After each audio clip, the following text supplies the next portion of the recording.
আসসালামু আলাইকুম। দেশের এই অবস্থায় এসেও যারা রেমিটেন্সটা ব্যাংকের মাধ্যমে পাঠানোর চিন্তা করছেন বা অন্যকে পরামর্শ দিচ্ছেন টাকাটা যেন ব্যাংকের মাধ্যমে পাঠায়, আমার এই ভিডিওটা দেখার পরে আপনারা অবশ্যই কমেন্ট বক্সে আপনাদের অ্যান্সারটা দিয়ে যাবেন। আমি বৈধ পন্থায় দেশের এই অবস্থায় এসেও আমি বৈধ পন্থায় গত 3 দিন আগে টাকা পাঠিয়েছি, এখনও আমার ফ্যামিলিতে টাকাটা পৌঁছায় নাই। ফ্যামিলি থেকে আমাকে অবিশ্বাস করতেছে, ভাবতেছে হয়তো আমি টাকাটা ট্রান্সফার করি নাই, আমি মিথ্যা বলতেছি। তো এই জিনিসটা যে ভাই আসলে দূরের দেশে থেকে পরিবার মুখ থেকে শোনাটা কতটা কষ্টের সেটা আপনারা বুঝবেন না।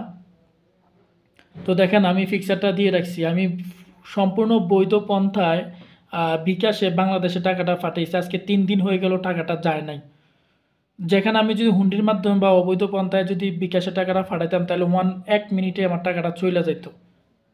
দেখেন এখানে সম্পূর্ণ আমি স্ক্রিনশট দিয়ে রাখছি, এখানে লেখা আছে যে 2.5% রেমিটেন্স যাবে আমার এই বিকাশ নাম্বারে, যে টাকাটা যেখান থেকে টাকাটা পাঠাইলে সরকারে টাকাটা পাবে।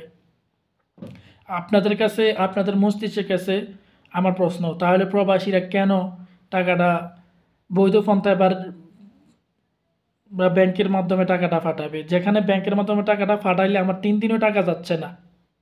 হ্যাঁ, সামান্য আমার টাকাটা বেশি অ্যামাউন্টের না। হ্যাঁ, আমি জাস্ট টেস্ট করার জন্য আমার নতুন একটা বায়ার কানাডা থেকে জাস্ট টেস্ট করার জন্য প্রথম অবস্থায় আমি $50 পাঠিয়েছি।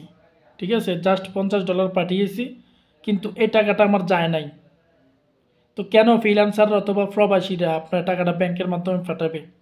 আমাদের কষ্ট অর্জিত টাকা আমরা আপনাদের ভালোর জন্য পাঠাবো, আপনারা সেই টাকা দিয়ে আচ্ছা যাই হোক সেই দিকে গেলাম না। সেই আমার যেখানে আমি 2.5% টাকা পাওয়ার লোভে আমার পুরা টাকাটা যেখানে আমি হারাতে বসছি। আপনাদের কাছে প্রশ্ন রইল, কমেন্ট বক্সে উত্তরটা দিয়ে যাবেন।